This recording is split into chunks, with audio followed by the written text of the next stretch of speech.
क्या शरद पवार की इशारे पर अजीत पवार ने किया महाखेला? इन वजह से उठ रहे सवाल। महाराष्ट्र की राजनीति का खेला अभी खत्म नहीं हुआ है, बल्कि यह तो रोज रोज दिलचस्प होता जा रहा है। वजह है शरद पवार और उनकी राष्ट्रवादी कांग्रेस पार्टी यानी एनसीपी में बगावत 2 जुलाई को ही हो गई थी, लेकिन पिछले 4 दिन से जिस तरह अजीत पवार गुट का शरद पवार के यहाँ आना जाना लगा है, उससे सियासी गलियारों में कयास लग रहे हैं कि शायद पवार साहब की पिक्चर अभी बाकी है। सियासत के चाणक्य कहे जाने वाले शरद पवार के बारे में प्रधानमंत्री नरेंद्र मोदी भी कह चुके हैं कि शरद राव में एक किसान वाली क्वालिटी भी है। जिस तरह किसान को मौसम का अंदाजा होता है, शरद पवार ने उसका इस्तेमाल राजनीति में खूब किया है। ऐसे में अटकलें लग रही हैं कि शरद पवार ने खुद ही तो भतीजे अजीत और दूसरे नेताओं को बीजेपी का समर्थन करने की मौन सहमति तो नहीं दी थी, या फिर शरद पवार को ही अपना गुरु बताने वाले अजीत, छगन भुजबल और बाकी नेताओं ने मौसम का रुख देखते हुए बीजेपी का साथ कर लिया। क्या वाकई शरद पवार को पहले से कुछ भनक नहीं थी, या फिर पर्दे के पीछे की बात कुछ और ही है? इन सवालों के पीछे कई वजह शामिल हैं। आइए जानते हैं।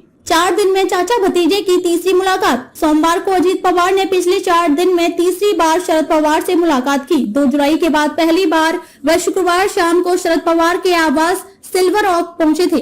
अजीत पवार ने वजह बताई कि वह अपनी चाची प्रतिभा पवार से मिलने गए थे।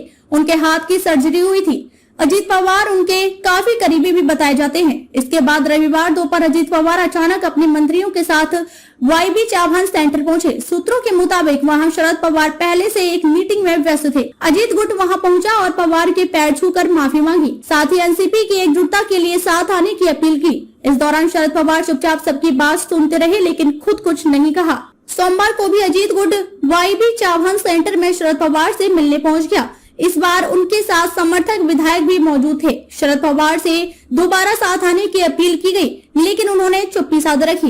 इसके बाद सियासी हलकों में चर्चा और बढ़ने लगी। शाम होते होते एनसीपी शरद गुट की तरफ से स्पष्ट किया गया कि पवार साहब बीजेपी के साथ कभी नहीं जाएंगे। साथ ही वह 18 जुलाई की विपक्ष दल की बैठक में शामिल होंगे। रोटी पलटने वाला बयान, इस्तीफे का ऐलान और फिर वापसी। 27 अप्रैल को शरद पवार ने मुंबई में एनसीपी के युवा मंथन कार्यक्रम के दौरान कहा कि अब रोटी पलटने का सही वक्त आ गया है। सभी ने इसके अलग अलग मायने निकालने शुरू कर दिए। इसके कुछ दिन बाद ही 2 मई शरद पवार ने एनसीपी के अध्यक्ष पद से इस्तीफा का ऐलान कर दिया। साथ ही बेटी सुप्रिया सुले और प्रफुल्ल पटेल को कार्यकारी अध्यक्ष नियुक्त कर दिया। 3 दिन बाद 5 मई को शरद पवार ने इस्तीफे का फैसला वापस ले लिया। इस तरह उन्होंने भतीजे अजीत पवार की बगावत का रास्ता खोल दिया। जो मंत्री बने उनके खिलाफ दर्ज थे करप्शन के केस। अजीत पवार के साथ गए एनसीपी के लगभग सभी बड़े नेता शिंदे फडणवीस सरकार में मंत्री हो गए। इनमें से अधिकतर के खिलाफ करप्शन का केस चल रहा है। अजीत पवार, छगन भुजबल, हसन मुशर्रफ और धनंजय मुंडे के खिलाफ अलग अलग घोटाले की जांच चल रही है।